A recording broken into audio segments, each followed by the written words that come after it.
한양 북촌 어느 기와집, 그곳에 정인댁이라 불리는 과부가 홀로 살고 있었더이다. 나이는 30을 조금 넘었을 뿐이나 일찍 남편을 여의고 난 뒤로는 상단을 물려받아 꾸려가며 지내고 있었느니라. 그녀의 본명은 정순이었으나 시집와서는 줄곧 정인댁으로 불렸다. 남편 김찬봉이 급작스럽게 세상을 떠난 지도 벌써 3년이 흘렀지만 아직도 그 빈자리가 크게만 느껴졌다. 하지만 정인댁은 약한 여인이 아니었다. 남편이 남긴 비단과 옥 장사를 더욱 번창시켜 북촌에서도 손꼽히는 부자로 소문이 났더이다. 아침 해가 동쪽 산봉우리를 넘어오는 시각, 정인댁은 언제나처럼 마당에 나와 빗자루를 들고 낙엽을 쓸고 있었다. 가을이 깊어가니 은행나무에서 노란 잎들이 하염없이 떨어져 내렸다. 어이구, 이 낙엽들이 하루도 쉴 날이 없구나. 혼잣말을 중얼거리며 쓸고 있는데 마구간에서 신음소리가 들려왔다. 아이고 아이고, 곽장쇠야, 또 어디가 아프다고 하느냐? 정인댁이 마당을 쓸다 말고 마구간으로 발걸음을 옮겼다. 그곳에는 60이 넘은 부머슴 곽장쇠가 허리를 부여잡고 신음을 토하고 있었다. 곽장쇠는 정인댁의 남편 생전부터 이 집에서 일해온 늙은 머슴으로 성실하고 정직한 사람이었다. 하지만 나이가 나이인지라 요즘 들어 이곳저곳이 아프다고 호소하는 날이 많았다. 아이고 마님, 이 늙은이가 쓸모없어져서 참으로 죄송하옵니다. 어젯밤부터 허리가 끊어질 듯 아파서 꼼짝달싹 못하겠사옵니다. 곽장쇠의 얼굴에는 고통이 역력했다. 허리를 제대로 펴지도 못하고 구부정하게 앉아있는 모습이 안쓰러워 보였다. 이런, 어떻게 이렇게 심하게 아프게 되었느냐? 어제 무거운 쌀가마니를 나르다가 그만 뭔가 뚝 하는 소리가 나더니 이렇게 되어버렸사옵니다. 정인댁이 혀를 차며 말했다. 그러지 말고 이제는 좀 쉬거라. 내 나이에 그런 무거운 것을 들면 어떻게 하느냐. 새로운 일꾼을 들이는 것이 좋겠구나. 마님, 정말 죄송하옵니다. 이 늙은이 하나 때문에 마님께서 새로운 걱정을 하시게 되다니. 무슨 소리냐? 그동안 얼마나 고생했는데. 이제는 편히 쉬면서 마당이나 쓸고 가벼운 일만 하거라. 곽장쇠의 눈에 눈물이 글썽였다. 정인댁의 따뜻한 마음씨를 잘 알고 있었기 때문이었다. 고맙사옵니다, 마님. 마님의 은혜를 이 늙은이가 어찌 다 갚을 수 있겠사옵니까? 정인댁은 곽장쇠를 부축해 안채 온돌방으로 옮겨주고 따뜻한 죽을 끓여 먹였다. 그리고 나서 새로운 일꾼을 구하러 나서기로 마음먹었다. 장에 나가서 일꾼을 구해봐야겠구나. 하지만 마침 그때 대문 밖에서 무거운 발소리가 들려왔다. 정인댁이 고개를 돌려보니 누군가 대문을 두드리고 있었다. 똑똑똑. 누구시오? 정인댁이 문을 열어보니 키가 훤칠하고 어깨가 넓은 사내 하나가 서 있지 않겠는가. 나이는 20대 중반쯤 되어 보였고 얼굴은 까무잡잡했지만 이목구비가 또렷했다. 특히 눈빛이 맑고 정직해 보이는 것이 인상적이었다. 실례하옵니다.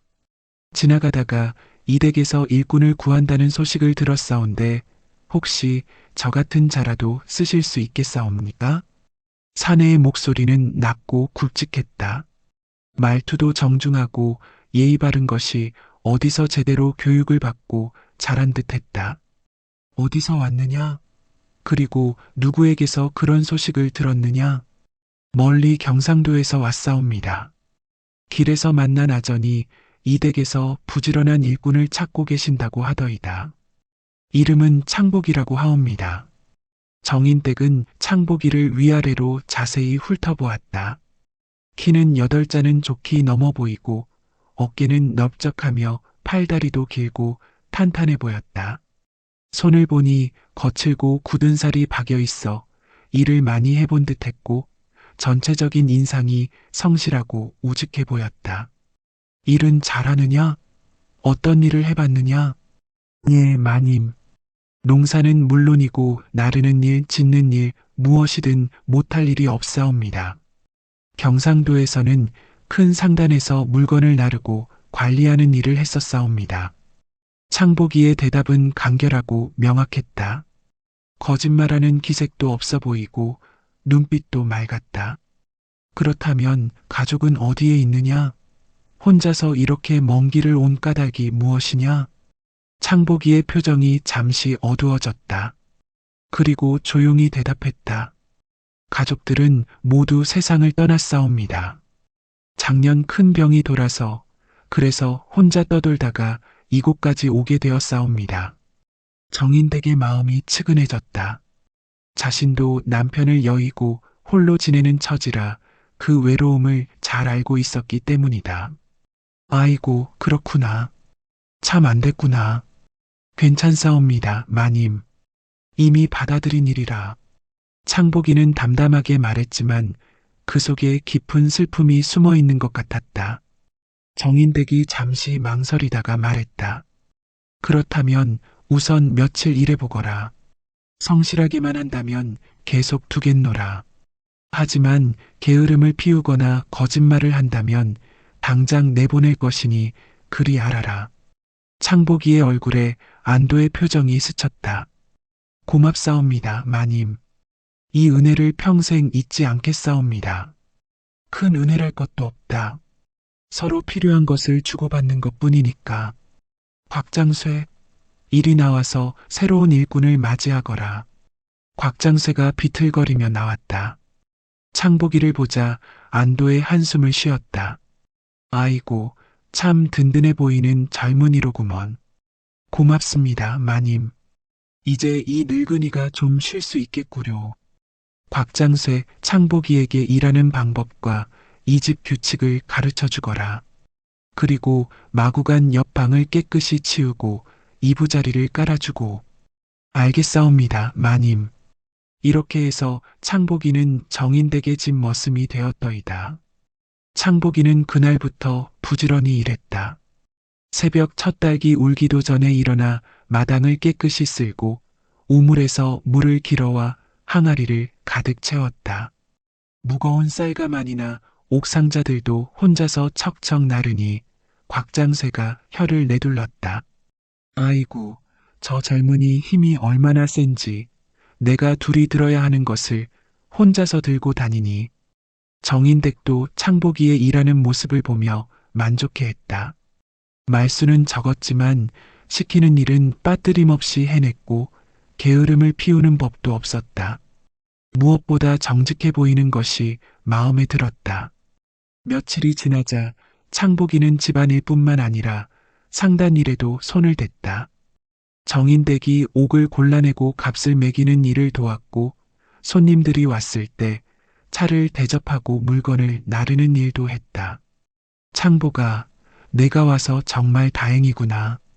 일이 훨씬 수월해졌다. 과찬이옵니다, 마님. 이 모든 것이 마님의 은혜입니다. 창보기는 언제나 겸손하고 정중했다. 하지만 가끔씩 먼 곳을 바라보며 무언가 깊은 생각에 잠기는 모습을 보이기도 했다. 정인댁은 그럴 때마다 창보기에게 무슨 비밀이 있는 것은 아닐까 하는 생각이 들었지만 깊이 캐묻지는 않았다. 며칠이 더 지나고 무더운 여름날이었더이다. 장마가 끝나고 나니 날씨가 찜통같이 더워져서 사람들은 그늘을 찾아 숨어있기 바빴다. 정인댁은 안채 마루에 앉아 부채질을 하며 장부를 정리하고 있었다. 오늘도 여러 손님들이 찾아와 옥을 사갔고 돈벌이가 제법 되었다. 하지만 이렇게 더운 날씨에는 집중하기가 어려웠다. 에휴, 이 더위가 언제까지 계속될까? 부채질을 하며 한숨을 쉬고 있는데 마당에서 찰방찰방 물소리가 들려왔다. 어머, 뭐하는 소리인가? 정인댁이 궁금해서 창문 너머로 살짝 고개를 내밀었다. 그런데 이게 웬일인가? 창복이가 우물가에서 저고리를 벗어던지고 차가운 우물물을 머리 위로 끼얹고 있지 않겠는가. 아이고 저런.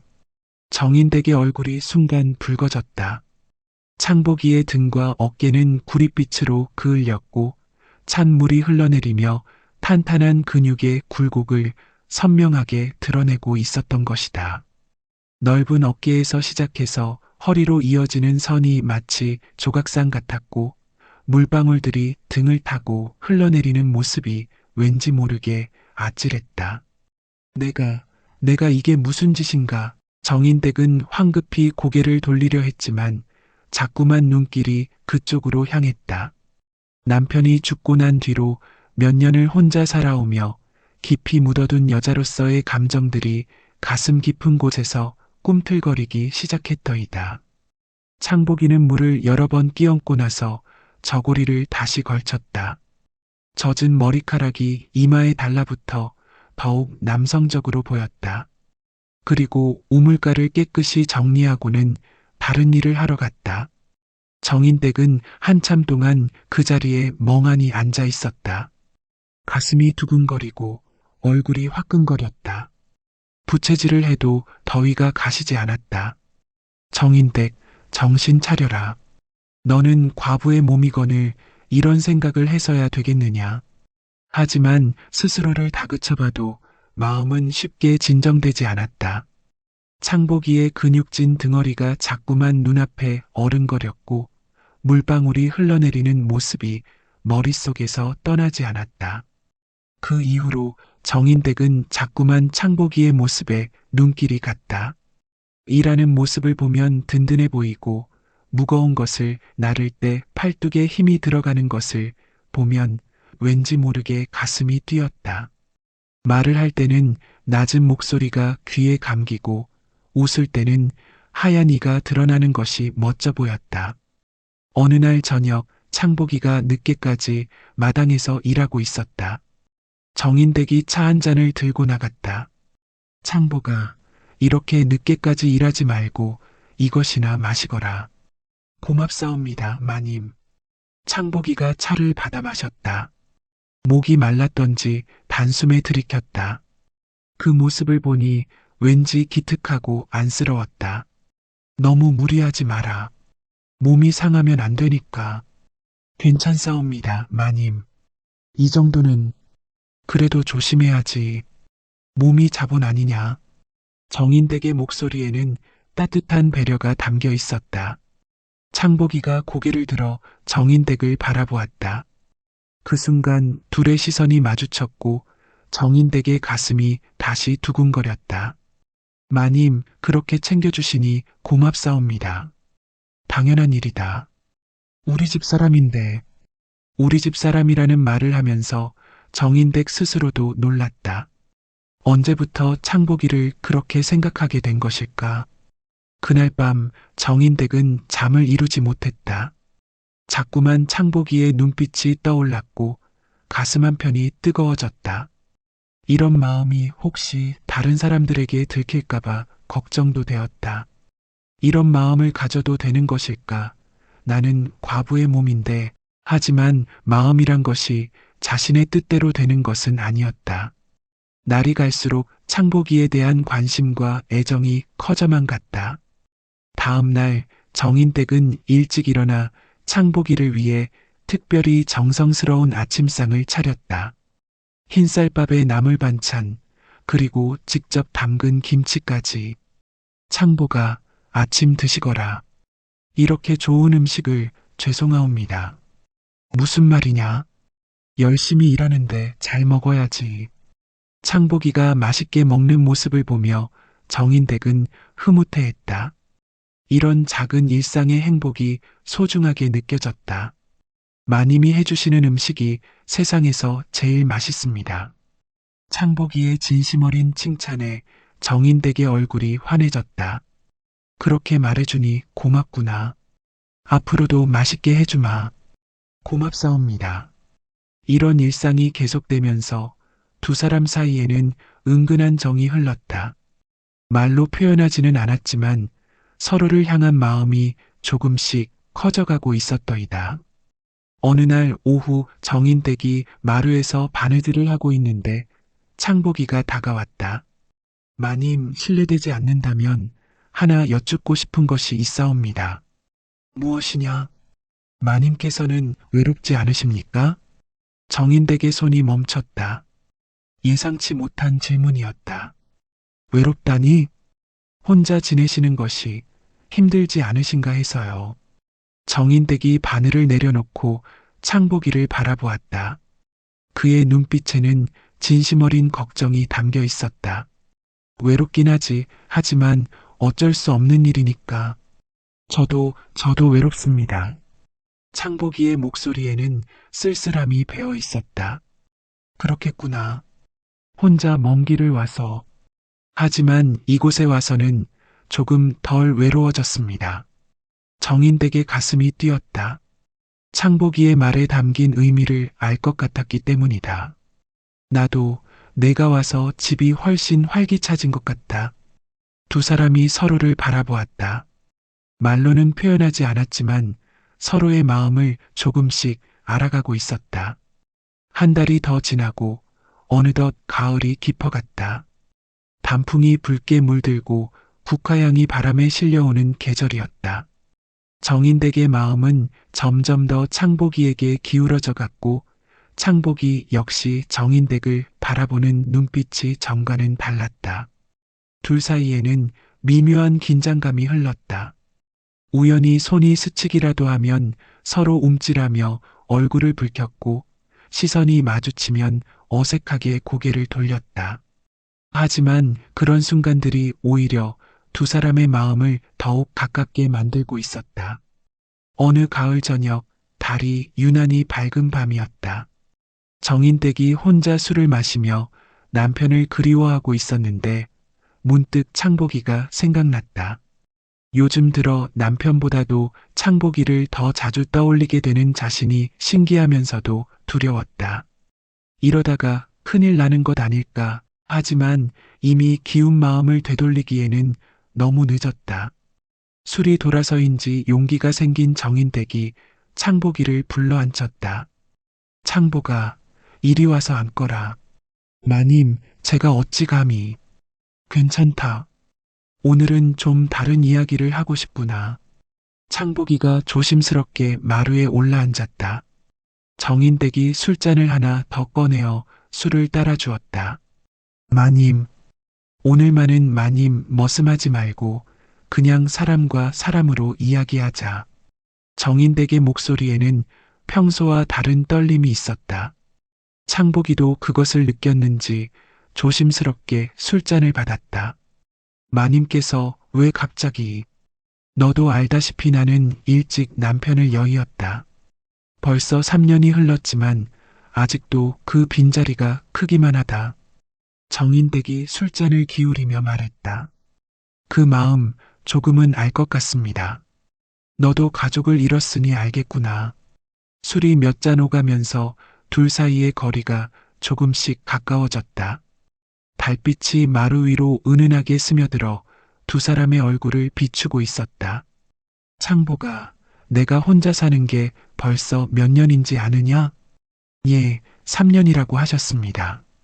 외로움이라는 것이 이렇게 마음을 갉아먹는 줄 몰랐구나. 처음에는 남편에 대한 그리움만 있었는데 시간이 지나니 그냥 사람이 그리워지더라. 정인댁의 목소리가 점점 낮아졌다. 창복이가 술잔을 놓고 정인댁을 바라보았다. 마님, 나도 여자란 말이다.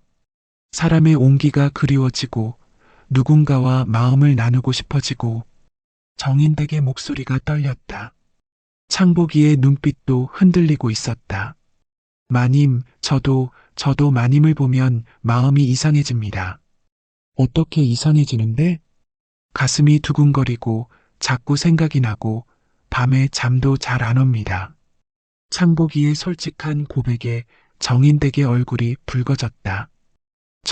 정말이냐? 예, 마님. 거짓말 안 합니다. 정인댁이 창복이에게 조금 더 가까이 다가갔다. 둘 사이의 거리가 한 뼘 정도밖에 남지 않았다. 창복아, 마님. 정인댁이 떨리는 손으로 창복이의 손을 잡았다. 창복이도 그 손을 놓지 않고 꽉 잡았다. 두 사람의 손에서는 따뜻한 온기가 전해져 왔다. 이러면 안 되는 것 아닐까요? 나도 잘 모르겠다. 하지만 이 마음만은 확실하다. 어떤 마음이십니까? 너를 좋아하는 마음.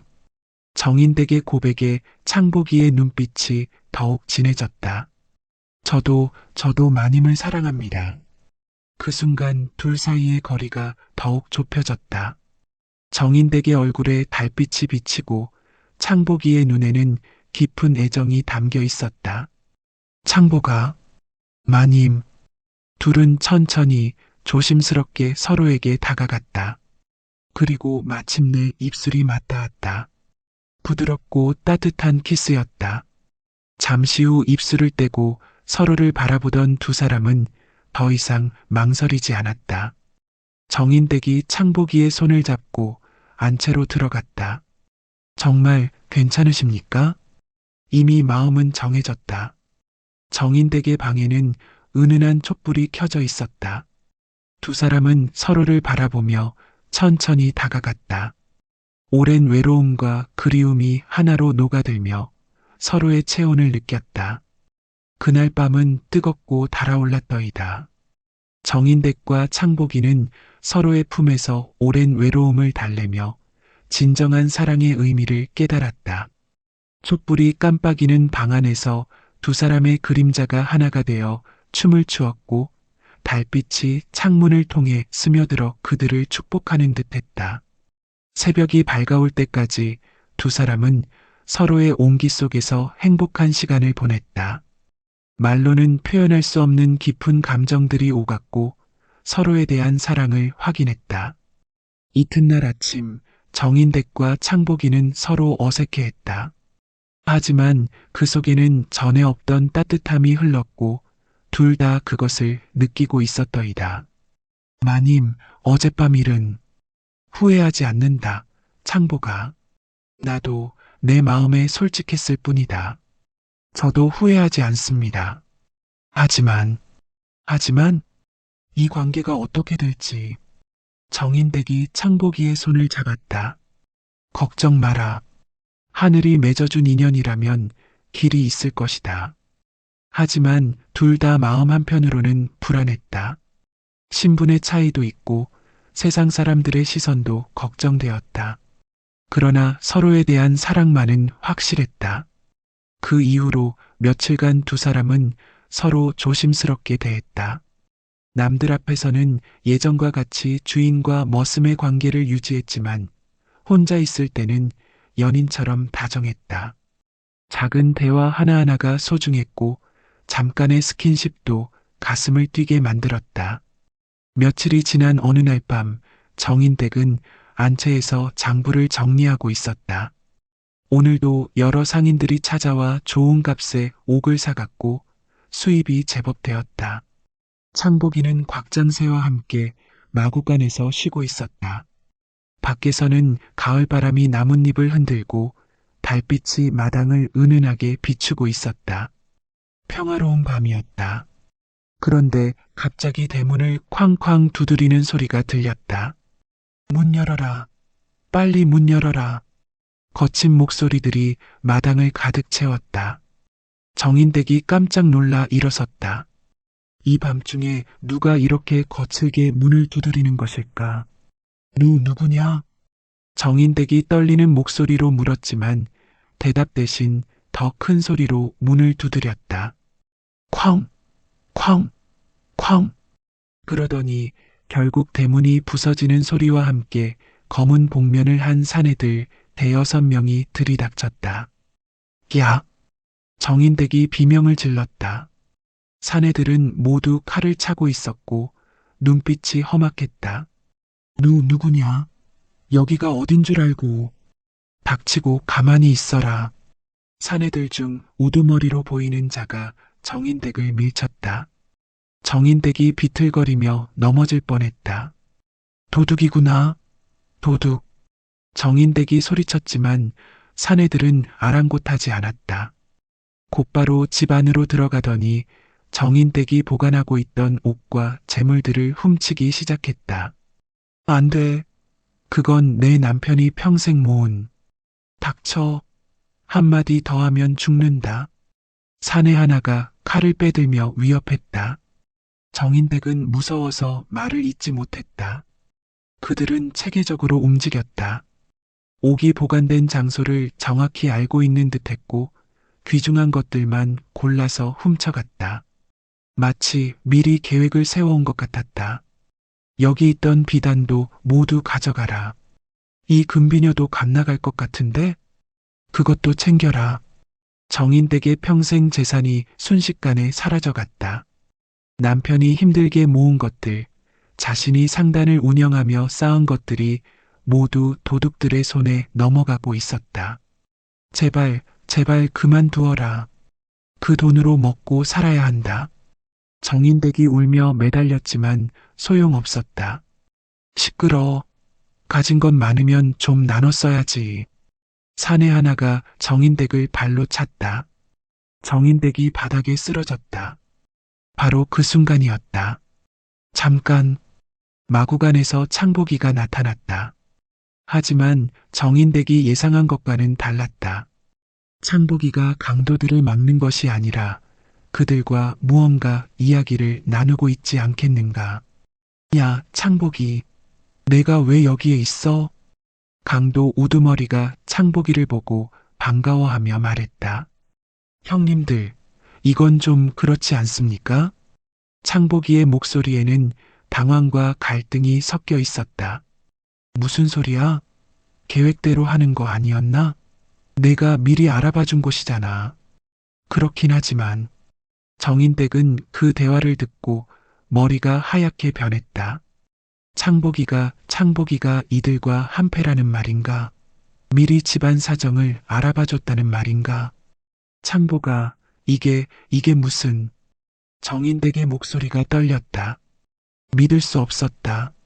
함께 사랑을 나눈 사람이, 자신을 진심으로 사랑한다고 했던 사람이 강도와 한패라니. 창보기가 뒤돌아보았는데 그 눈빛에는 괴로움과 미안함이 가득했다. 마님, 제가 설명은 나중에 하고 빨리 끝내자. 너무 오래 있으면 관아에서 올 수도 있어. 강도 우두머리가 재촉했다. 창보기는 고개를 숙이고 더 이상 아무 말도 하지 못했다. 정인댁은 그 광경을 보며 온몸이 떨렸다.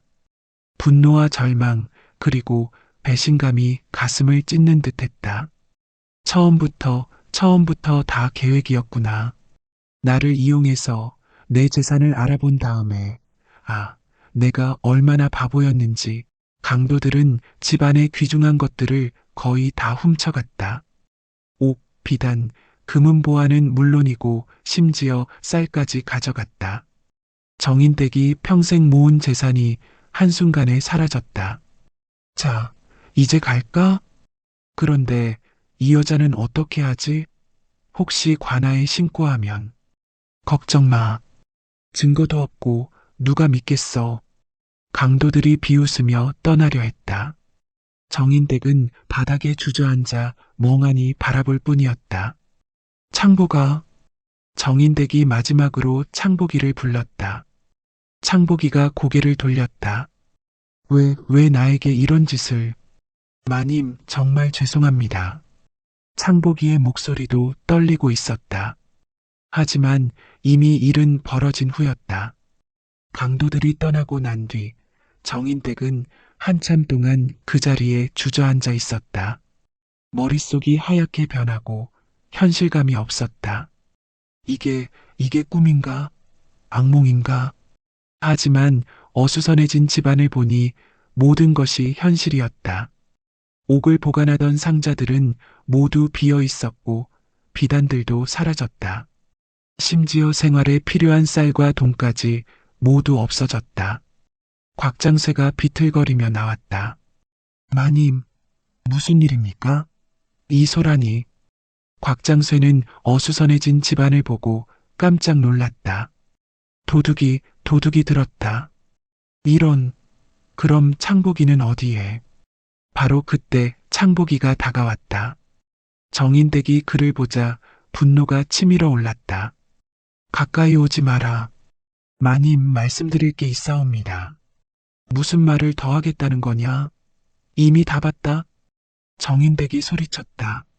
눈에는 눈물이 가득했고 몸은 분노로 떨리고 있었다. 곽장쇠가 상황을 파악하지 못하고 어리둥절해했다. 도대체 무슨 일입니까? 창복이가 강도들과 한패였어. 뭐라고요?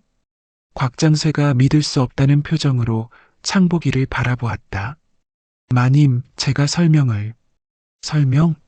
무슨 설명을 하겠다는 거냐? 처음부터 다 계획이었구나. 내가 얼마나 바보였는지. 정인댁의 목소리에는 절망이 가득했다. 아닙니다, 마님. 그게 아니라.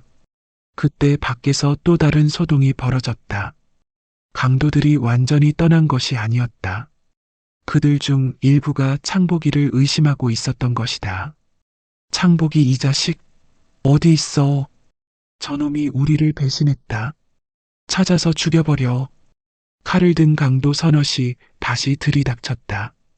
이번에는 창복이를 찾아서였다. 창복이, 나와. 창복이가 정인댁 앞으로 나섰다. 마님, 어서 피하십시오. 뭐, 지금까지 마님이라고?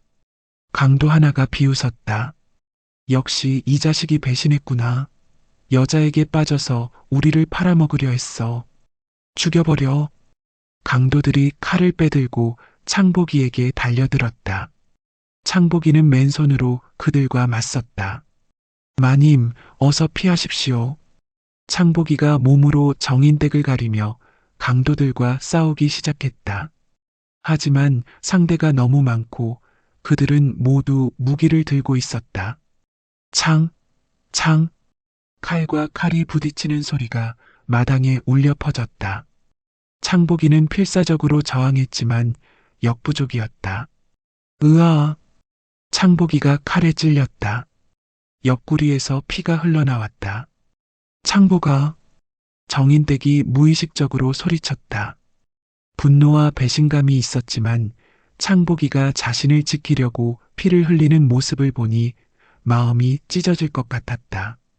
마님, 어서 피하세요. 창복이가 피를 흘리며 다시 일어서려 했지만 강도들의 공격은 계속되었다. 곤봉과 칼날이 그의 몸을 덮쳤다. 이놈아, 배신자, 여자 때문에 우리를 팔아먹으려 했지. 창복이는 온몸에 상처를 입으며 쓰러졌다. 의식을 잃고 바닥에 널브러졌다. 이제 됐다. 가자. 강도들은 창복이를 반죽음 상태로 만들고 떠났다. 마당에는 정적만이 남았고 창복이의 피가 땅에 흩어져 있었다. 정인댁은 복잡한 마음으로 쓰러진 창복이를 바라보았다. 미워해야 할 사람인데 그가 자신을 지키려다 다친 모습을 보니 도저히 그냥 둘 수 없었다. 곽장쇠, 창복이를 안으로 옮기거라. 마님, 하지만 이자가 강도와 한패라고. 그래도 죽게 놔둘 수는 없다.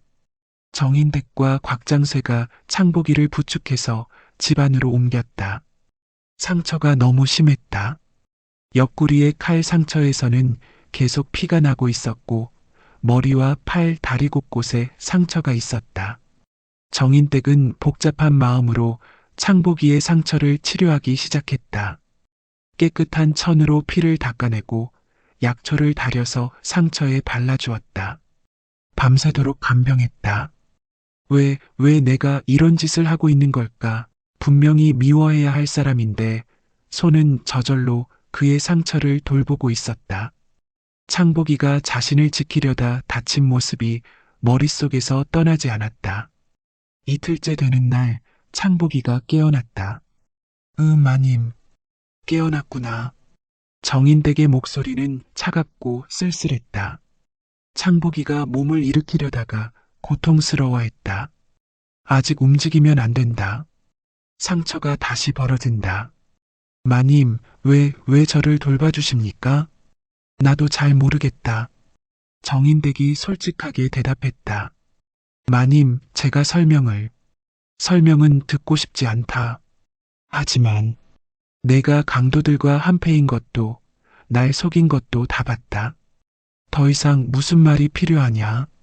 창복이의 얼굴에 깊은 절망이 스쳤다. 마님, 정말 그게 아닙니다. 제가 됐다. 정인댁이 목소리를 높였다. 더 이상 거짓말하지 마라. 이미 목숨은 구해줬으니 더 할 말은 없다. 마님, 상처가 나으면 떠나거라. 다시는 내 앞에 나타나지 마라. 창복이가 말을 잇지 못했다. 정인댁의 마음이 이미 단단히 닫혀버린 것 같았다.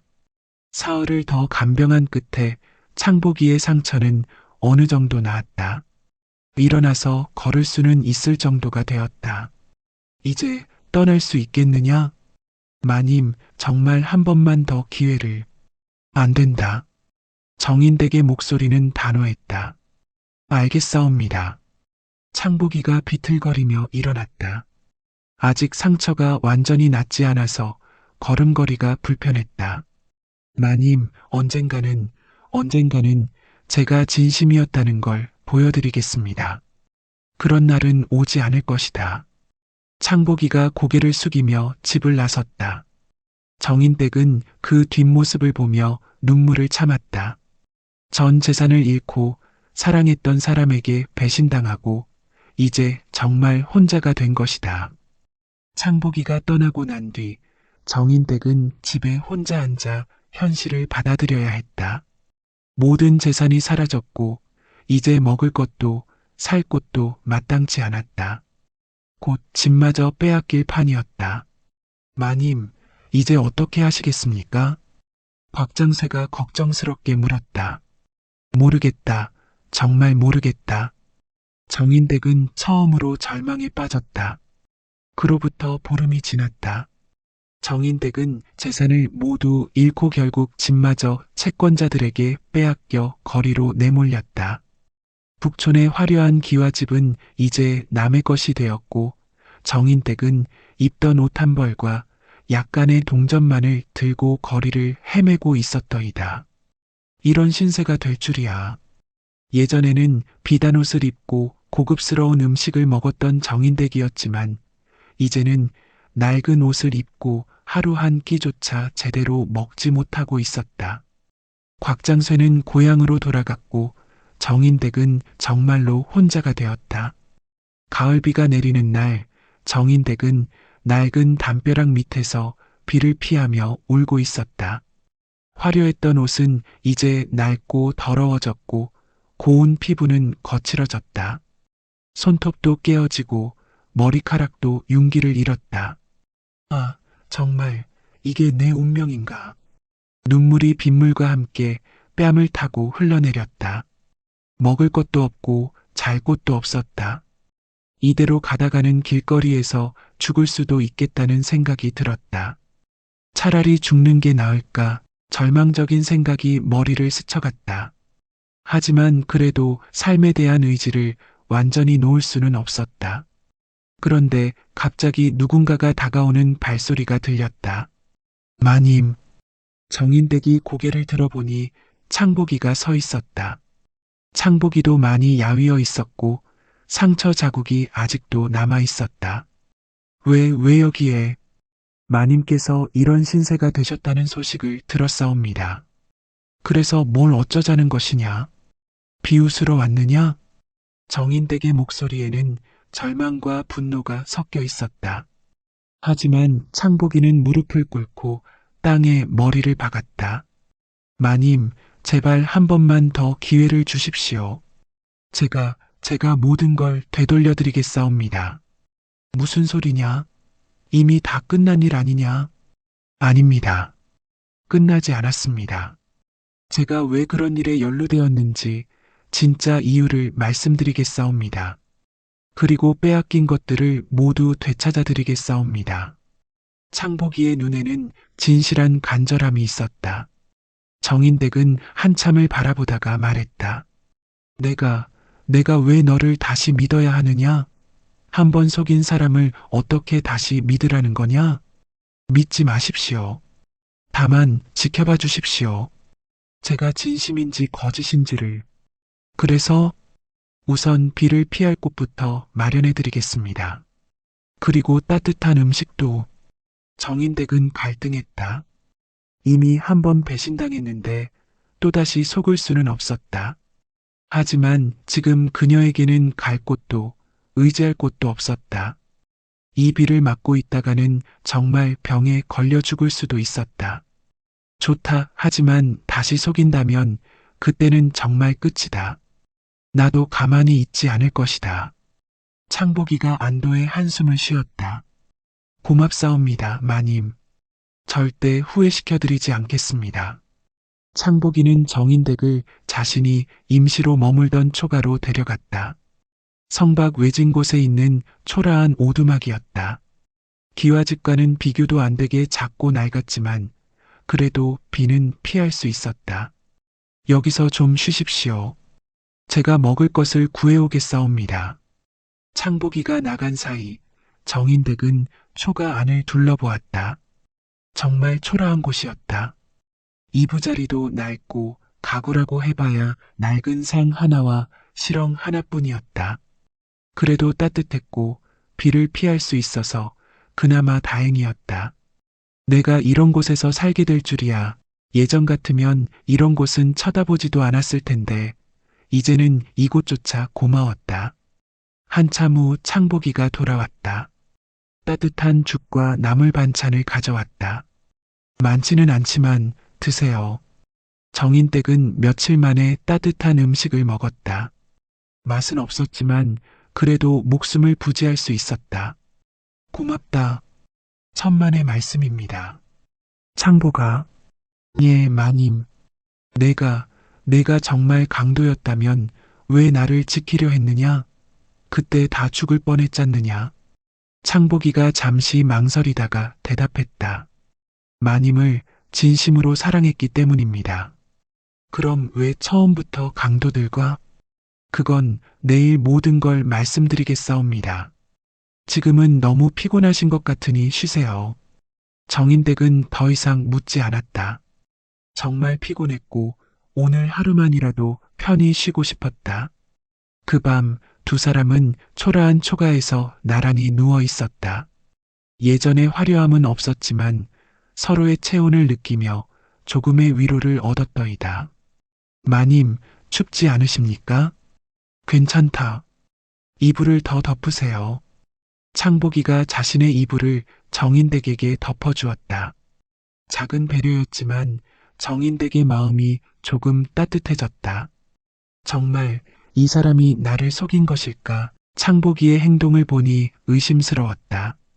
진짜 강도라면 이렇게 자신을 챙길 이유가 없었다. 뭔가 다른 사정이 있는 것 같았다. 창복아, 예. 내일은 정말 모든 걸 말해줄 거지? 예, 마님. 약속드립니다.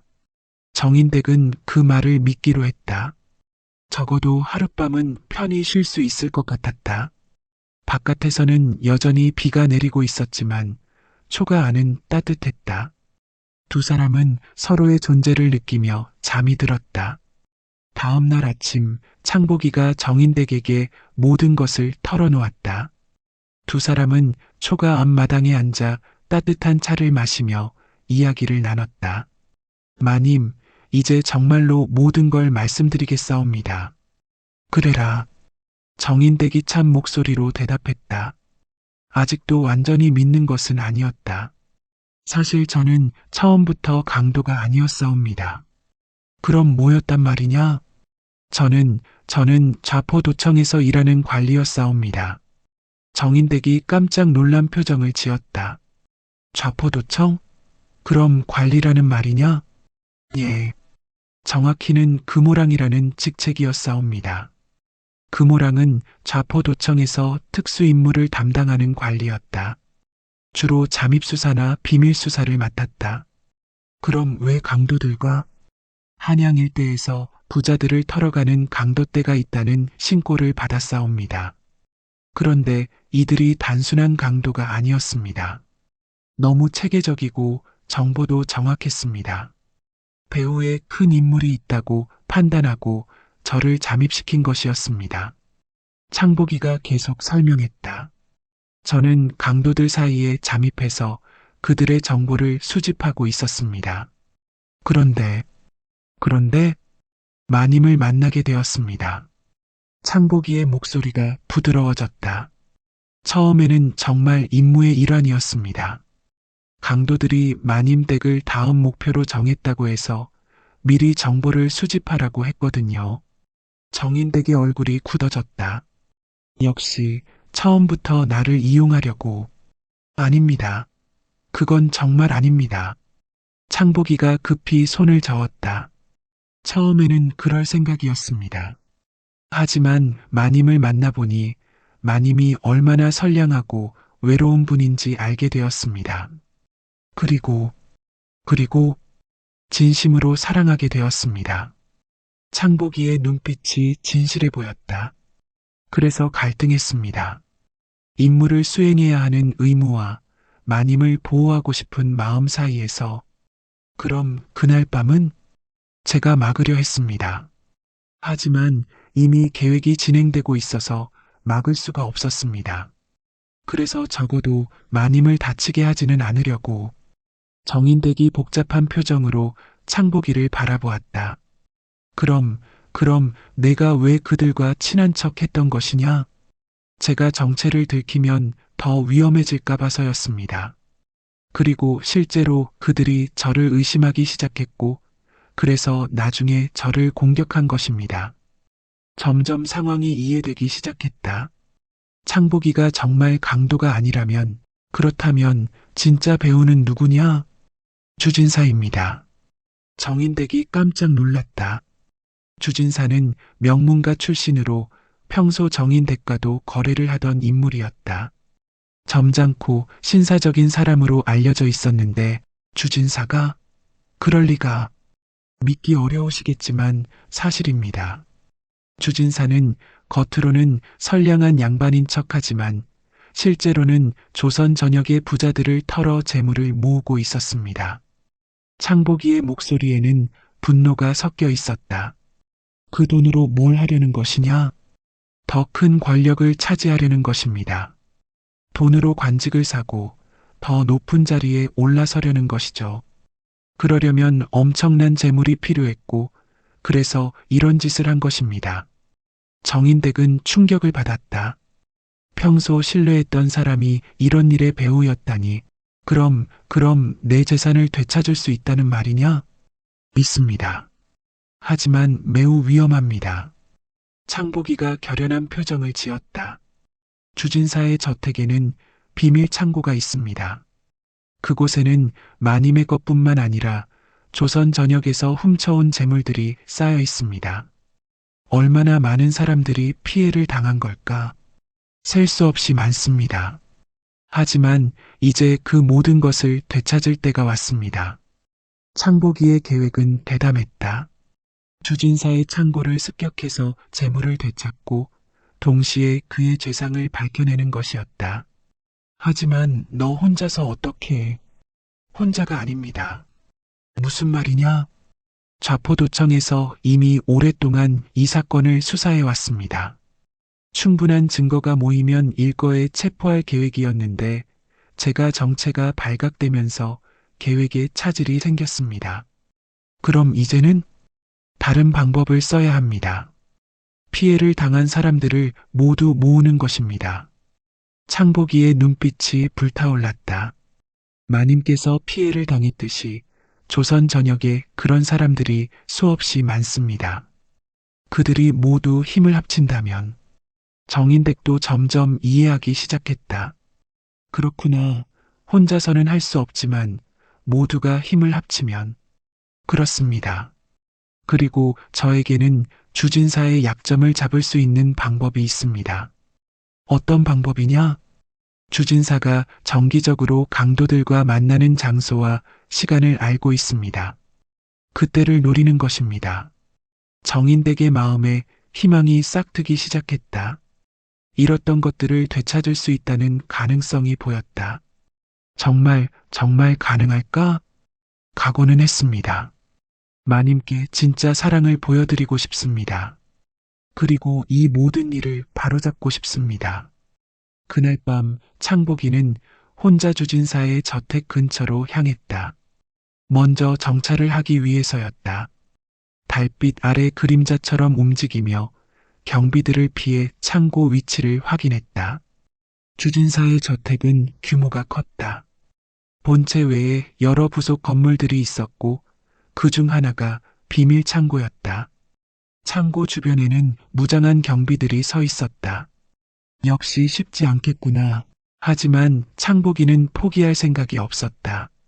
정인댁에게 진실을 보여주고 싶었고 무고한 백성들을 위해서도 이 일을 꼭 해내고 싶었다. 창고 안을 들여다볼 기회가 생겼다. 경비가 잠깐 자리를 비운 사이 담을 넘어 들어갔다. 창고 안에는 정말로 엄청난 양의 보물들이 쌓여 있었다. 금은 보화는 물론이고 각종 옷과 비단, 그리고 곡식까지 모든 것이 질서정연하게 정리되어 있었다. 이 모든 것이 선량한 백성들에게서 빼앗은 것이로구나. 창복이는 분노를 참으며 정인댁의 물건들을 찾았다. 다행히 아직 다른 곳으로 옮기지 않았는지 쉽게 찾을 수 있었다.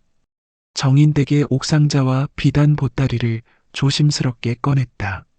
하지만 모든 것을 가져갈 수는 없었다. 너무 양이 많고 혼자서는 역부족이었다.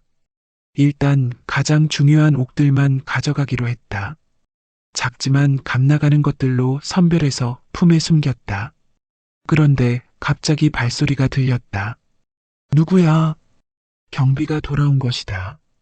창복이는 재빨리 몸을 숨겼지만 이미 들킨 상황이었다. 침입자다. 잡아라. 도둑이야. 주진사의 부하들이 우르르 몰려왔다. 창복이는 담을 넘어 도망쳤다. 뒤에서 추격이 이어졌다. 저놈을 잡아라. 놓치면 안 된다. 치열한 추격전이 벌어졌다.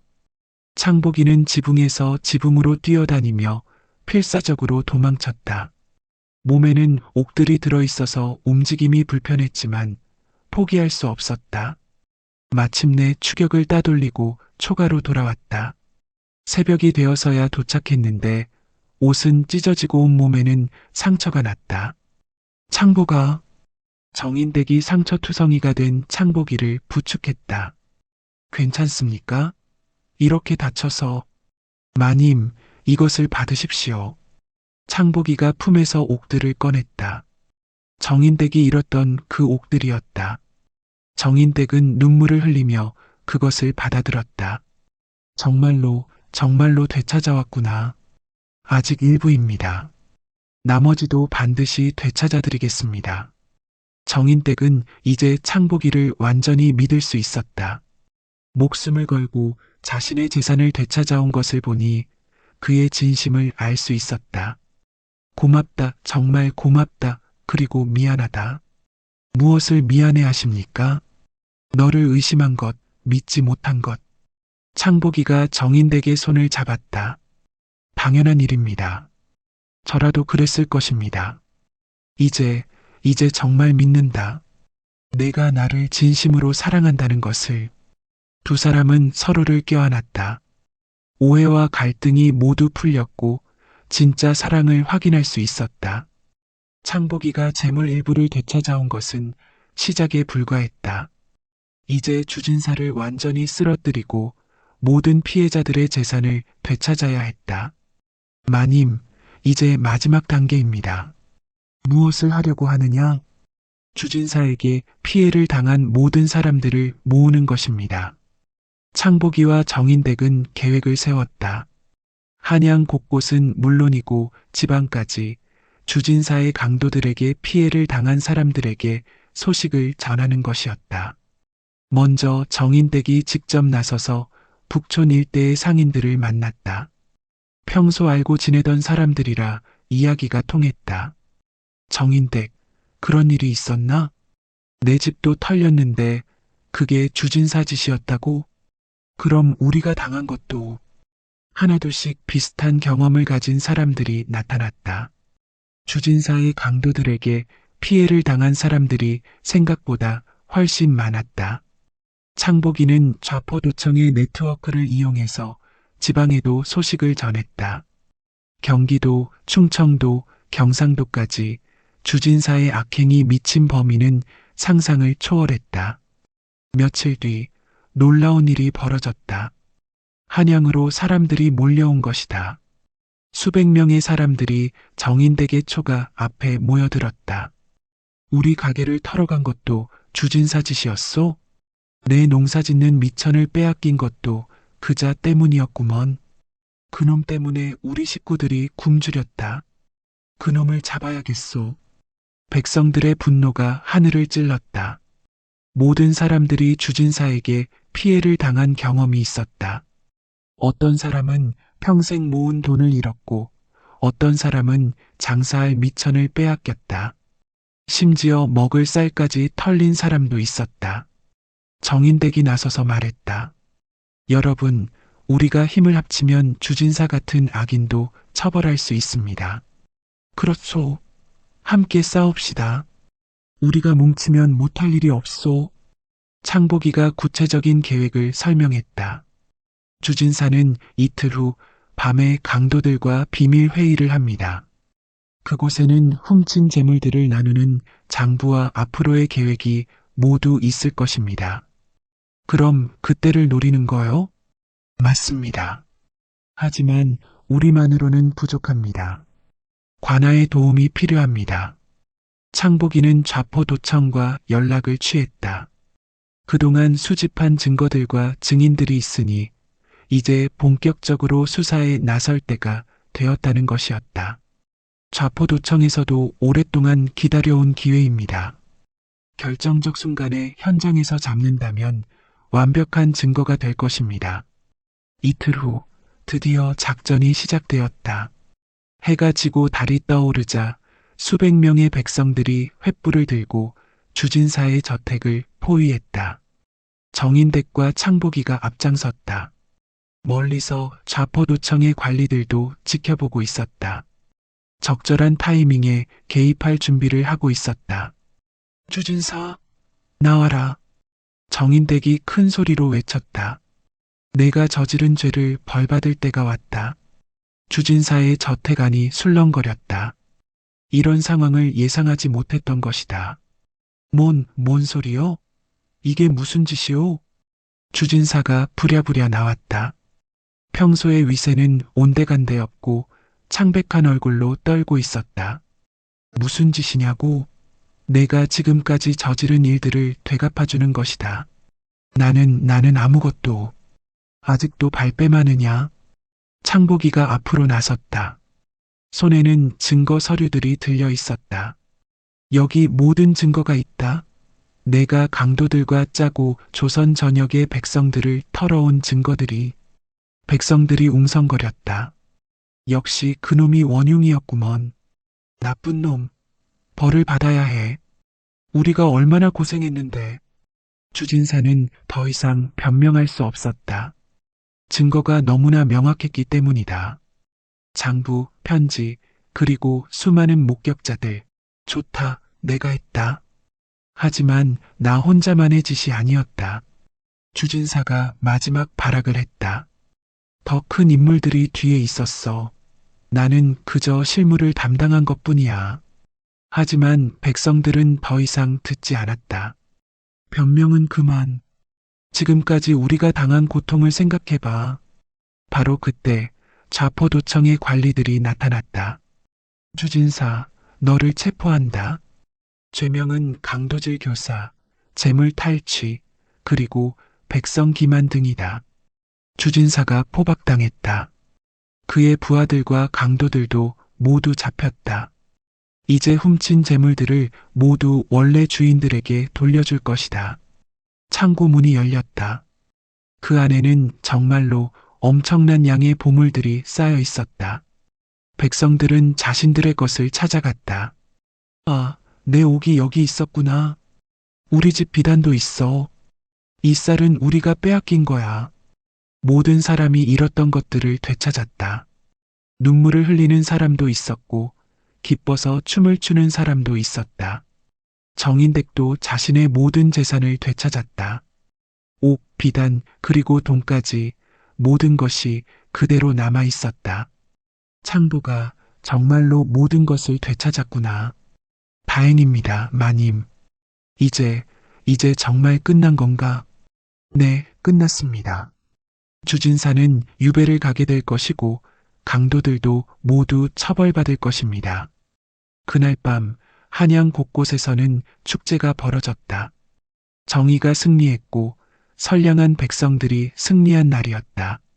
정인댁과 창복이는 되찾은 북촌 저택에서 마주 앉아 있었다.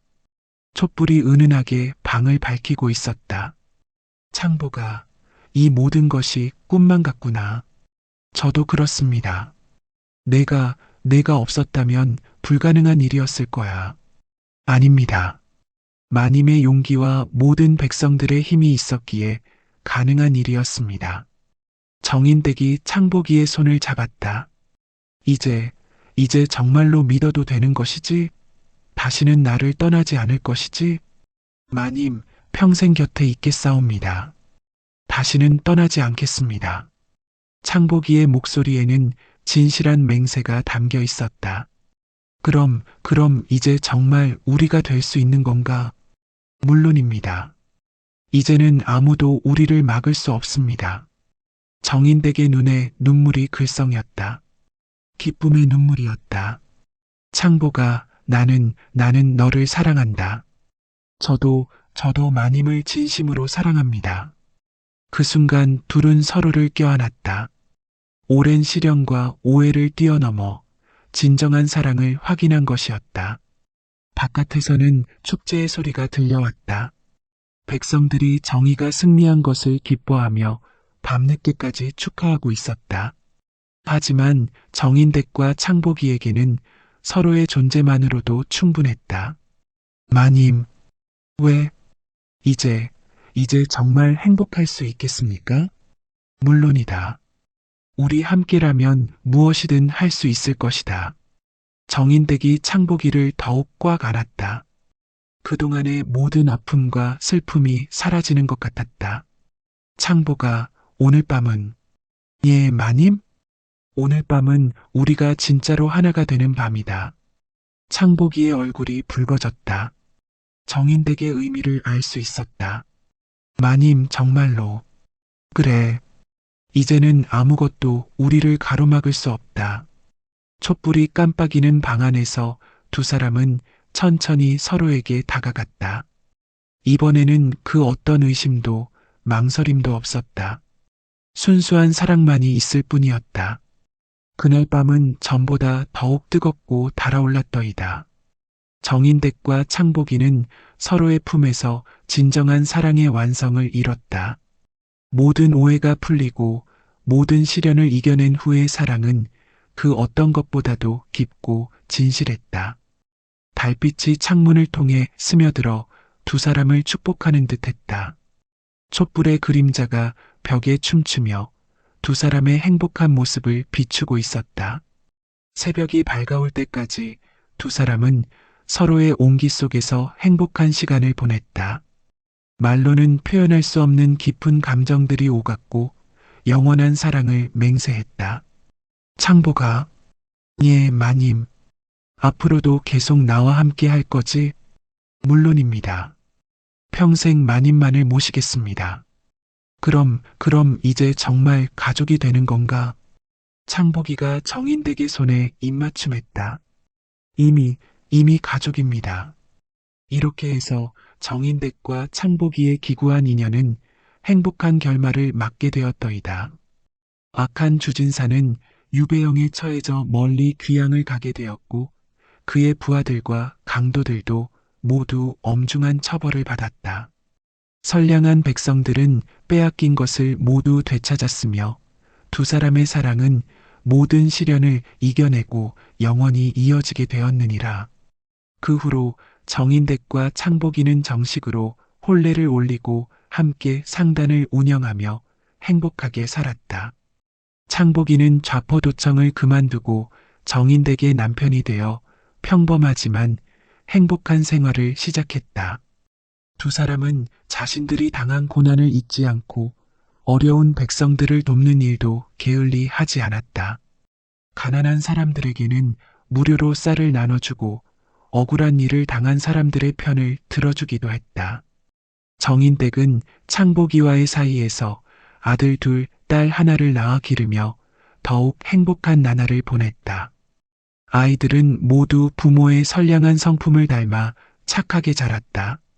창복이는 평생 정인댁만을 사랑했고 정인댁도 창복이 외에는 다른 남자를 생각해 본 적이 없었다.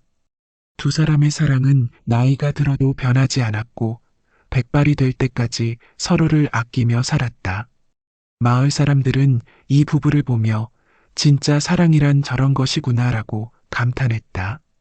시련을 함께 이겨낸 사랑, 서로를 위해 목숨도 바칠 수 있는 사랑의 모범이었다. 정인댁이 70이 되던 해 병석에 누워 창복이의 손을 잡고 말했다. 창복아, 내 평생 너를 만난 것이 가장 큰 행복이었다. 저도 그렇습니다, 마님.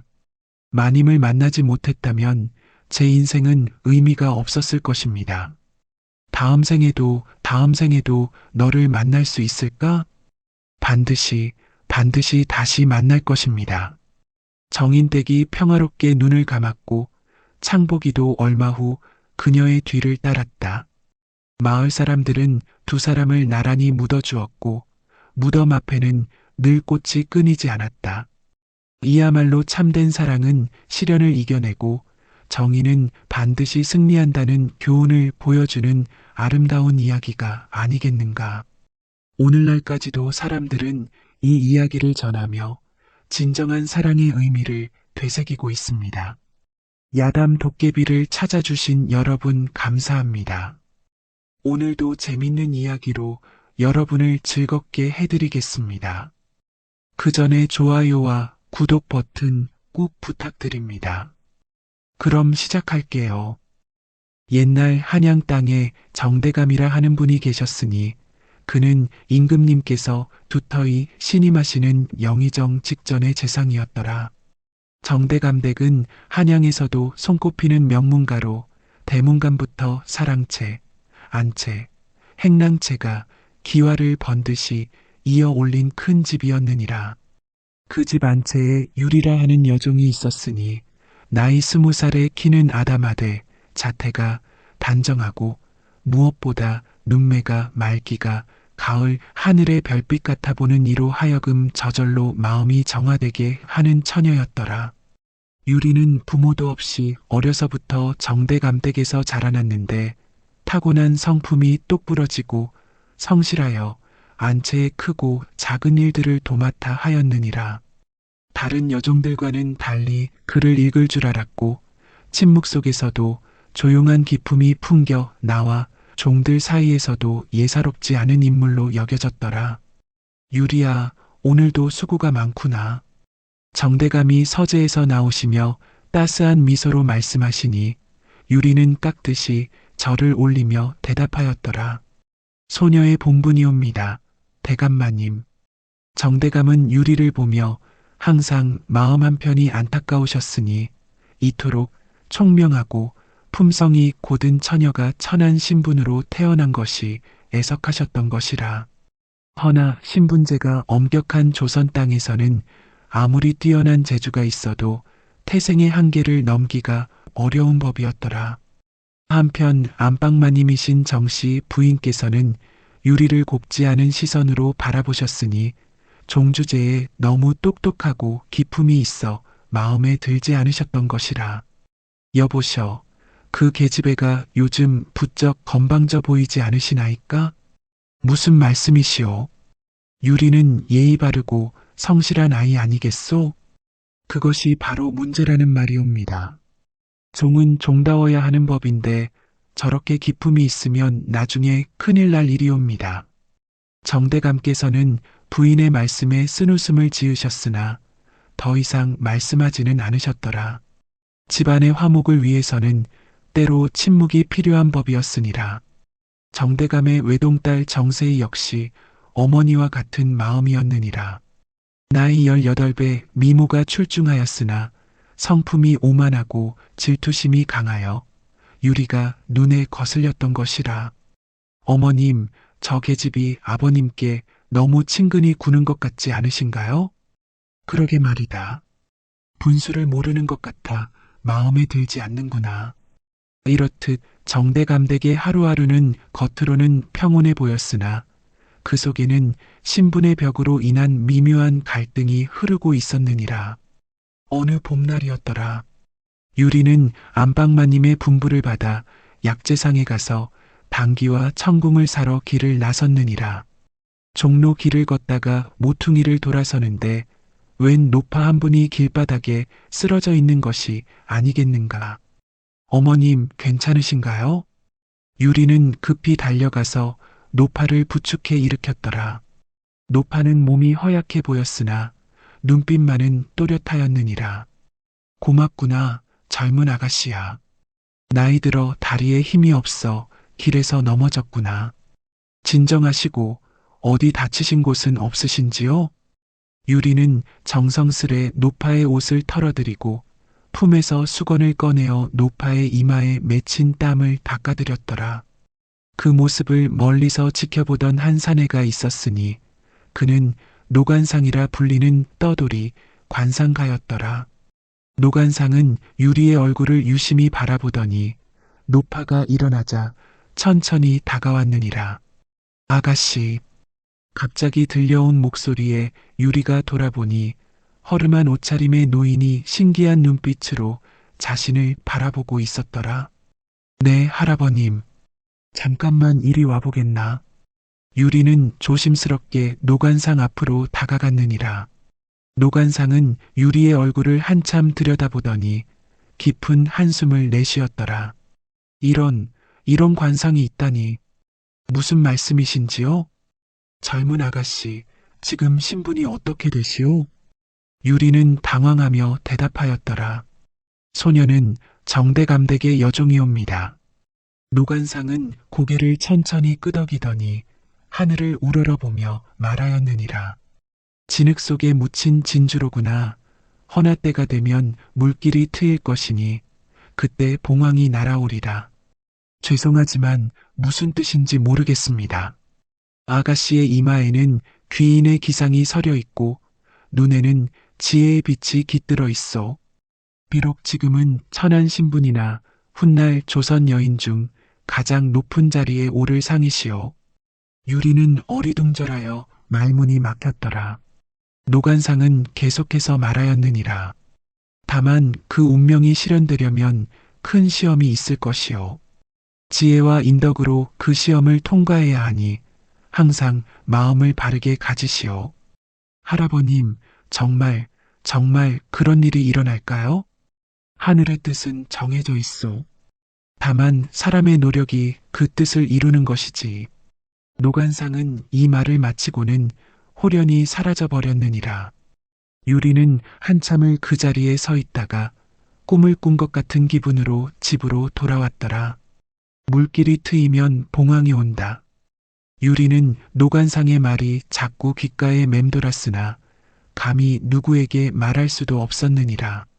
다만 가슴 한편에 희미한 희망의 불씨가 타오르기 시작하였더라. 그날 밤 유리는 뜰의 연못가에 앉아 달빛을 바라보며 생각에 잠겼느니라. 정말 내게도 그런 운명이 기다리고 있을까? 아니면 그저 지나가는 노인의 빈말이었을까? 연못에 비친 달 그림자가 물결에 흔들리며 일렁이듯 유리의 마음도 알 수 없는 설렘과 두려움으로 일렁이고 있었느니라. 노관상을 만난 지 며칠이 지난 어느 날이었더라. 정대감께서 사랑채에서 급히 유리를 부르셨느니라. 유리야, 오늘 귀한 손님이 오신다. 차 준비를 정성스럽게 하거라. 네, 대감마님. 어떤 분이 오시나이까? 임금님께서 친히 추천하신 젊은 선비인데 송백이라 하는 분이시다. 아주 총명하다고 소문이 자자하니라. 유리는 깍듯이 절을 올리고 차 준비에 정성을 기울였더라. 최고급 차잎을 골라 우리고 정대감께서 아끼시는 백자 찻잔을 꺼내어 정성스레 닦았느니라. 해가 기울 무렵 대문간에 말굽소리가 들렸더라. 곧이어 종이 급히 달려와 알렸느니라. 대감마님, 송백나리께서 도착하셨습니다. 정대감께서는 직접 사랑채 마루까지 나가시어 손님을 맞으셨느니라. 유리는 안채에서 그 모습을 멀리 바라보았는데 말에서 내린 젊은 선비의 모습이 눈에 들어왔느니라. 키가 훤칠하고 어깨가 듬직한 송백은 겉보기에도 범상치 않은 기품이 풍겼더라. 무엇보다 그의 눈빛이 맑고 진실하여 보는 이로 하여금 신뢰감을 불러일으켰느니라. 멀리서 오시느라 수고하셨습니다. 정대감께서 바쁘신 중에 이 미천한 선비를 불러주시니 감사할 따름입니다. 두 분의 인사가 끝나고 정대감께서 송백을 사랑채 안으로 안내하셨더라. 유리는 차를 우려 소반에 정성스레 담고 조심스럽게 사랑채로 향하였느니라. 실례하겠습니다. 유리가 차를 들고 들어서자 담소를 나누던 두 분의 시선이 그녀에게 향하였더라. 정대감께서 소개해 주셨느니라. 이 아이는 우리 집 유리라고 하는 아이요. 똑똑하고 성실해서 안채 일을 도맡아 하고 있소. 송백은 정중히 고개를 끄덕이며 인사하였더라. 수고하십니다. 그 순간 유리와 송백의 시선이 마주쳤느니라. 유리는 차를 올리려다가 그만 손이 떨렸고 송백 또한 무언가에 홀린 듯 유리의 얼굴을 바라보았더라. 차를 올리겠습니다. 유리는 가까스로 정신을 차리고 두 분 앞에 차를 올렸느니라. 송백은 차를 받으며 작은 목소리로 말하였더라. 고맙습니다. 그의 목소리가 유리의 귀에는 음악처럼 들렸느니라. 유리는 급히 고개를 숙이고 사랑채를 나왔지만 가슴이 두근거려 진정할 수가 없었더라. 한편 송백 역시 유리의 모습이 머릿속에서 떠나지 않았느니라. 그녀의 맑은 눈동자와 단정한 몸가짐에서 느껴지는 고결한 기품이 마음을 흔들었던 것이라. 송백, 어디 정신이 팔려 있는가? 정대감의 말씀에 송백은 화들짝 놀라며 정신을 차렸더라. 죄송합니다, 대감님. 잠시 생각에 빠져 있었습니다. 정대감은 의미심장한 미소를 지으며 말씀하셨더라. 혹시 우리 유리가 마음에 드시오? 송백은 얼굴이 붉어지며 당황하였더라. 그런 것이? 허허, 숨길 것 없소. 저 아이는 정말 특별한 아이라오. 비록 신부는 미천하나 마음씨와 지혜는 양반과 규수 못지않소. 송백은 정대감의 말씀에 더욱 유리에 대한 관심이 깊어졌느니라. 허나 신분의 차이를 생각하니 마음이 복잡해졌더라. 그날 밤 유리는 잠을 이루지 못하고 뒤척였느니라. 송백의 맑은 눈빛과 따뜻한 목소리가 자꾸 떠올랐던 것이라. 아무리 그래도 나는 여종이고 그분은 임금님께서 총애하시는 선비, 감히 바라볼 수 없는 일이야. 허나 마음이란 것이 뜻대로 되지 않는 법. 유리는 송백에 대한 그리움을 억누를 수가 없었느니라.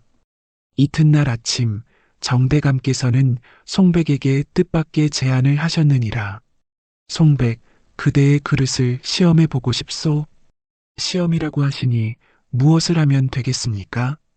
정대감께서는 품에서 엽전 새잎을 꺼내어 송백에게 건네셨더라.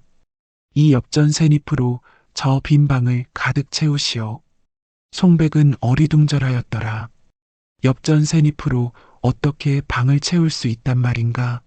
그는 한참을 고민하였으나 답을 찾을 수가 없었느니라. 대감님, 죄송하지만 어떻게 해야 할지 모르겠습니다. 허허, 조급해하지 마시오. 하루의 시간을 드리니 천천히 생각해 보시오. 송백은 그날 하루 종일 골똘히 생각하였으나 도무지 방법을 찾을 수가 없었더라. 해가 지자 그는 정원을 거닐며 한숨을 내쉬었느니라. 엽전 새잎으로 방을 채우다니 도무지 알 수가 없구나. 그때 연못가에서 달빛을 받으며 앉아있는 유리의 모습이 보였느니라. 송백은 조심스럽게 다가가서 말을 걸었더라. 유리 아가씨, 이 밤중에 여기서 무엇을 하고 계십니까? 유리는 깜짝 놀라며 일어나 절을 올렸더라. 송백날이 죄송합니다. 잠이 오지 않아서. 저도 마찬가지입니다. 혹시 방해가 되지 않는다면 잠시 함께 앉아도 될까요? 유리는 망설이다가 고개를 끄덕였더라. 두 사람은 연못가에 나란히 앉아 달빛을 바라보았느니라. 무슨 고민이 있으신 것 같습니다. 유리의 말에 송백은 쓴웃음을 지었더라. 정대감님께서 시험을 내셨는데 도무지 답을 찾을 수가 없습니다. 어떤 시험이신지요? 송백은 유리에게 엽전 샌잎으로 방을 채우라는 과제에 대해 말해주었더라. 유리는 한참 생각하더니 조심스럽게 말하였느니라. 송백날이 혹시 방을 물건으로만 채우려고 생각하신 것은 아닌지요? 무슨 뜻입니까? 방을 채우는 것이 꼭 형태가 있는 것만은 아닐 텐데요. 작은 불이 큰 어둠을 몰아내듯이. 송백은 유리의 말에 번개를 맞은 듯 깨달았더라. 아, 그렇습니다. 빛으로 방을 채우는 거군요. 유리는 미소를 지으며 품에서 작은 초 하나를 꺼내어 건넸더라. 이것을 쓰세요. 엽전 하나로 초를 사고 그 빛으로 방을 가득 채우시면 됩니다. 송백은 감격하여 유리의 손을 잡았더라. 정말 고맙습니다. 당신은 정말 지혜로운 분이십니다. 유리는 얼굴이 붉어졌으나 송백의 진심 어린 감사에 마음이 따뜻해졌느니라. 다음 날 아침 송백은 자신 있게 정대감 앞에 나섰더라. 그는 엽전 하나로 초를 사고 어두운 방 한가운데 그 초를 켜놓았더라. 작은 촛불이 방 전체를 환하게 밝혔느니라. 오호, 훌륭하오. 방을 빛으로 채우다니 기발한 생각이오. 정대감께서는 크게 감탄하시며 박수를 치셨더라. 하지만 대감님, 실은 제가 혼자 생각해낸 것이 아닙니다. 그럼 누가 도와준 것이오? 유리 아가씨께서 지혜를 빌려주셨습니다. 정대감의 눈에 흥미로운 빛이 떠올랐더라. 그는 유리를 불러와서 물어보셨느니라. 유리야, 정말 내가 송백에게 도움을 주었느냐? 죄송합니다, 대감마님. 주제넘은 일을 하였습니다. 아니다. 오히려 칭찬할 일이로다. 지혜로운 아이구나. 정대감께서는 유리를 흐뭇하게 바라보시며 마음속으로 어떤 계획을 세우고 계셨더라. 그날 저녁 정대감께서는 뜻밖의 선언을 하셨느니라. 온 가족이 모인 자리에서 말씀하셨더라. 나는 유리를 수양딸로 삼을 생각이요. 이 말씀에 안방마님과 세희가 깜짝 놀랐더라. 여보셔, 무슨 말씀을 하시는 겁니까? 정씨 부인께서 크게 목소리를 높이셨느니라. 종을 수양딸로 삼는다니 그런 법이 어디 있습니까? 그 아이는 특별하오. 지혜롭고 인품이 훌륭하니 우리 집안의 자랑이 될 것이오. 정세희도 펄쩍 뛰며 반대하였더라. 아버님, 그럴 수는 없어요. 적의 집이 제 누나가 된다니 상상도 할 수 없어요. 유리는 한쪽에서 작아져서 이 상황을 지켜보고 있었느니라. 감사한 마음과 동시에 미안한 마음이 들었더라. 대감마님, 저 때문에 집안이 불화하게 되면 안 됩니다. 제가 그냥 여종으로 남겠습니다. 정대감께서는 유리의 말에 더욱 안타까워 하셨느니라. 유리야, 내가 사양할 일이 아니다. 하지만 정대감께서는 잠시 생각하시더니 결단을 내리셨느니라. 좋다. 그렇다면 마지막 시험을 내겠소. 만약 유리가 이 시험을 통과한다면 누구도 반대하지 말거라. 어떤 시험이신가요, 아버님? 웃음과 눈물로 방을 채우는 것이요. 만약 이것을 해낸다면 내 말에 누구도 토를 달지 말아라. 정씨 부인과 세희는 고개를 끄덕였더라. 그들은 그런 일이 불가능하다고 생각했던 것이라. 좋습니다. 하지만 만약 실패한다면 다시는 그런 말씀을 꺼내지 마세요. 약속하겠소. 유리는 이번에도 막막하였더라. 웃음과 눈물로 방을 채운다는 것이 무슨 뜻인지 알 수가 없었느니라. 송백도 함께 고민해 주었으나 쉽게 답이 나오지 않았더라. 이번에는 정말 어려운 문제로군요. 네, 도무지 방법을 모르겠습니다. 두 사람은 정원을 거닐며 깊은 생각에 빠졌느니라. 그때 유리가 문득 무언가를 떠올린 듯 말하였더라. 혹시 이야기는 어떨까요? 이야기요? 재미있는 이야기로 사람들을 웃게 하고 슬픈 이야기로 사람들을 울게 할 수 있다면. 송백의 눈이 번쩍 빛났더라. 맞습니다. 그런데 누가 그런 이야기를 해줄 수 있을까요? 저작거리에 이용이라는 정기수가 있다고 들었습니다. 한양에서 가장 뛰어난 이야기꾼이라고. 그렇다면 그분을 찾아가 봅시다. 두 사람은 희망을 품고 서로를 바라보았느니라. 유리의 운명이 걸린 마지막 시험이 다가오고 있었더라. 이튿날 이른 아침, 송백과 유리는 정대감의 허락을 받고 저작거리로 향하였더라. 저작거리는 한양에서도 가장 번화한 곳으로 온갖 상인들과 구경꾼들로 북적거렸느니라. 이용을 어디서 찾을 수 있을까요? 유리의 걱정스러운 목소리에 송백이 대답하였더라. 주변에 물어보면 알 수 있을 겁니다. 유명한 분이라니까요. 두 사람은 이곳저곳을 돌아다니며 이용의 소재를 물어보았더라. 다행히 한 떡장수 할머니가 친절히 알려주셨느니라. 이용이라고?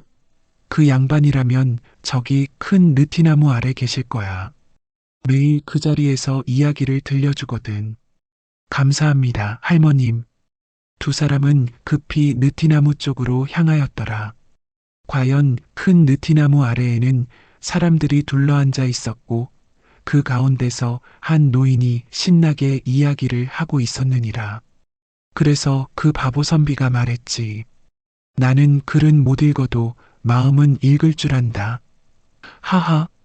사람들이 배를 잡고 웃자 이용도 만족스러운 표정을 지었더라. 이야기가 끝나고 사람들이 흩어지자 송백과 유리가 조심스럽게 다가갔느니라. 혹시 이용 어르신이십니까?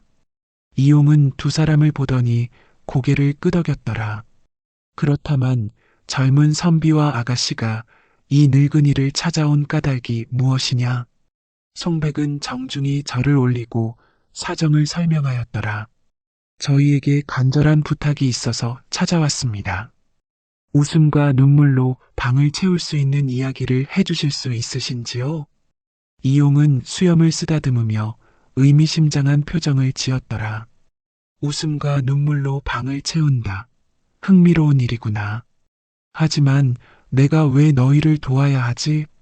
송백은 당황하였으나 곧 품에서 무언가를 꺼냈더라. 그것은 그의 아버지의 유품인 귀한 벼루였더라. 이것밖에 드릴 것이 없습니다. 아버님의 유품이지만 기꺼이 드리겠습니다. 이용은 벼루를 받아보더니 감탄하였더라. 이야, 이것은 정말 좋은 벼루로구나. 하지만 이용은 벼루를 다시 송백에게 돌려주었더라. 이런 귀한 것은 받을 수 없다. 대신 이용의 시선이 유리에게 향하였더라.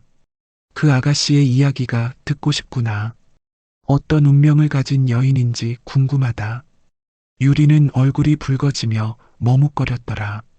송백이 용기를 내어 말하였더라. 어르신, 이분은 정말 특별한 분입니다. 지혜롭고 선량하며 많은 사람들에게 도움을 주는 분이에요. 이용은 유리의 얼굴을 유심히 바라보더니 고개를 끄덕였더라. 그렇구나. 이 늙은이 눈에도 범상치 않은 기운이 보인다. 좋다, 도와주겠다. 정말입니까? 다만 조건이 있다. 내 이야기를 듣는 사람들이 진심으로 웃고 진심으로 울어야 한다. 억지로는 안 된다. 물론입니다. 이용은 고개를 끄덕였더라. 그렇다면 내일 해질 무렵에 정대감댁으로 가겠다. 준비를 잘해두어라.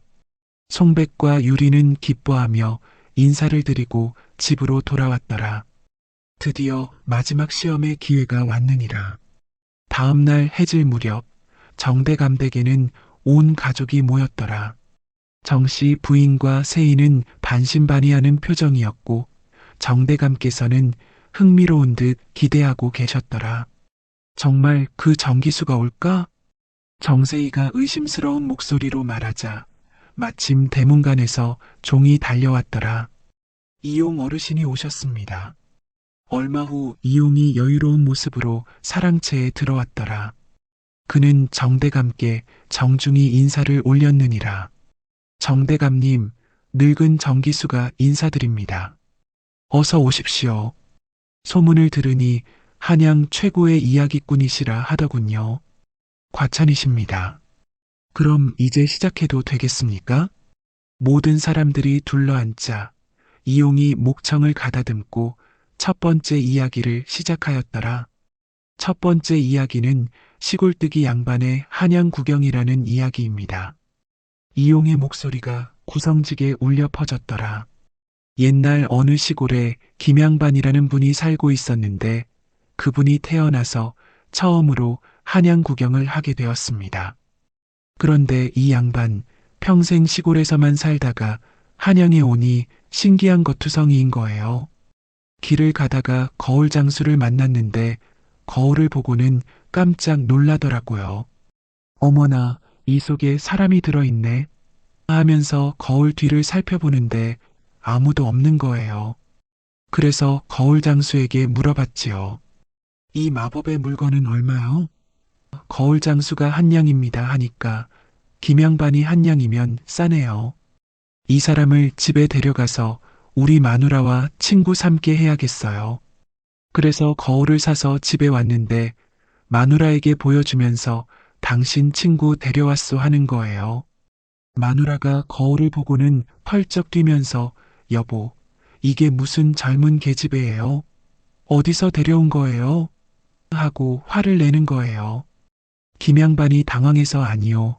분명히 남자였는데 하면서 자기가 거울을 보니까 아니나 다를까 거기에는 김양반 자신이 보이는 거예요. 정씨 부인과 세희가 킥킥거리며 웃기 시작했더라. 이용은 더욱 신이 나서 계속 이야기했느니라. 그래서 김양반이 깨달았답니다. 아, 이 신기한 물건은 보는 사람에 따라 다르게 보이는구나. 그런데 문제는 그 다음이었어요. 어느 날 김양반이 화장실에 가면서 거울을 들고 간 거예요. 이를 보다가 거울을 보니까 어머나, 이건 말할 수도 없는 모습이 보이는 거예요. 김양반이 깜짝 놀라서 이상하다. 이 사람은 왜 바지를 벗고 있지? 하고 생각하다가 문득 자신을 돌아보니까 자기도 바지를 벗고 있는 거예요. 이때 정대감께서도 웃음을 터뜨리셨고 방안이 웃음바다가 되었더라. 심지어 완고한 정씨 부인도 배를 잡고 웃으셨느니라. 하하, 정말 재미있는 이야기로군요. 첫 번째 미션 성공이었더라. 이제 이용이 두 번째 이야기를 시작하였느니라. 이번에는 조금 슬픈 이야기를 들려드리겠습니다. 눈먼 어머니와 아들의 이야기입니다. 이용의 목소리가 차분하고 진중해졌더라. 어느 산골 마을에 눈이 먼 어머니와 아들이 살고 있었습니다. 아들은 어머니를 극진히 모시며 살았는데 가난해서 제대로 된 음식을 드릴 수가 없었어요. 어느 추운 겨울날 어머니가 병이 나서 며칠째 죽만 드시고 계셨어요. 아들은 어머니께 맛있는 것을 해드리고 싶었지만 집에는 쌀 한 톨도 없었답니다. 그래서 아들이 눈보라가 치는 밤에 산으로 나갔어요. 혹시라도 먹을 것을 구할 수 있을까 해서요. 온종일 헤매다가 겨우 도토리 몇 개를 주었는데 돌아오는 길에 길을 잃고 말았어요. 며칠이 지나도 아들이 돌아오지 않자 눈먼 어머니가 아들을 찾아 나섰어요. 지팡이를 짚고 철수야, 철수야 부르며 산을 헤맸답니다.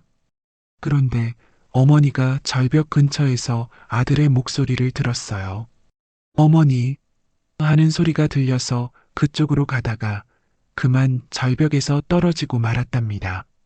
마을 사람들이 찾아보니 절벽 아래에서 어머니와 아들이 서로를 껴안은 채 발견되었어요. 아들은 이미 며칠 전에 떨어져서 죽었는데 어머니는 아들의 목소리를 듣고 그곳으로 간 거였어요. 사람들이 말하길 아들의 혼이 어머니를 부른 것이라고, 죽어서도 어머니를 걱정한 것이라고. 이야기가 끝나자 방 안이 조용해졌더라. 그러다가 정씨 부인의 눈에서 눈물이 흘러내렸느니라. 어머나, 이런 슬픈 이야기가.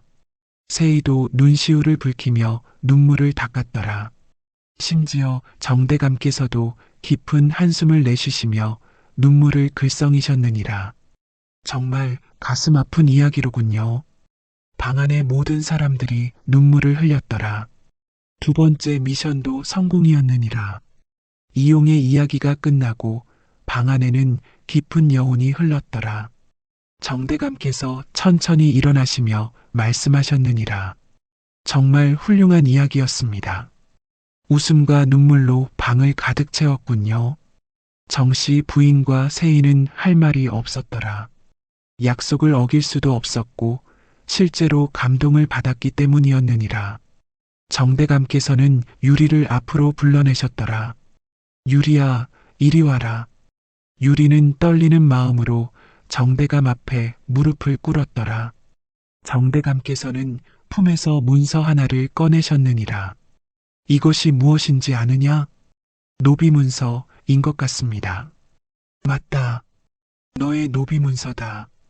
정대감께서는 그 문서를 촛불에 가져다 댔더라. 문서가 타면서 제가 되어 날아갔느니라. 이제 너는 자유의 몸이다.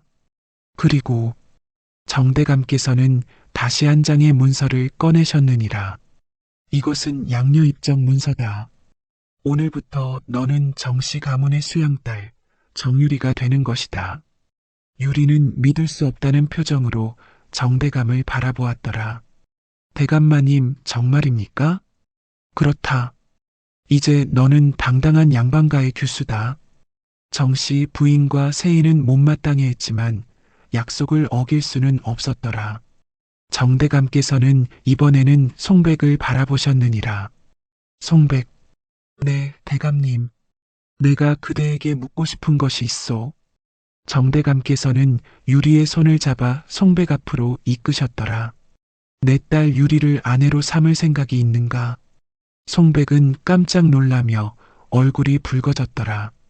그는 유리를 바라보았고 유리도 수줍게 고개를 숙였더라. 대감님, 정말 그래도 되는 것입니까? 물론이다. 그대는 총명하고 인품이 훌륭하며 유리는 지혜롭고 선량하다.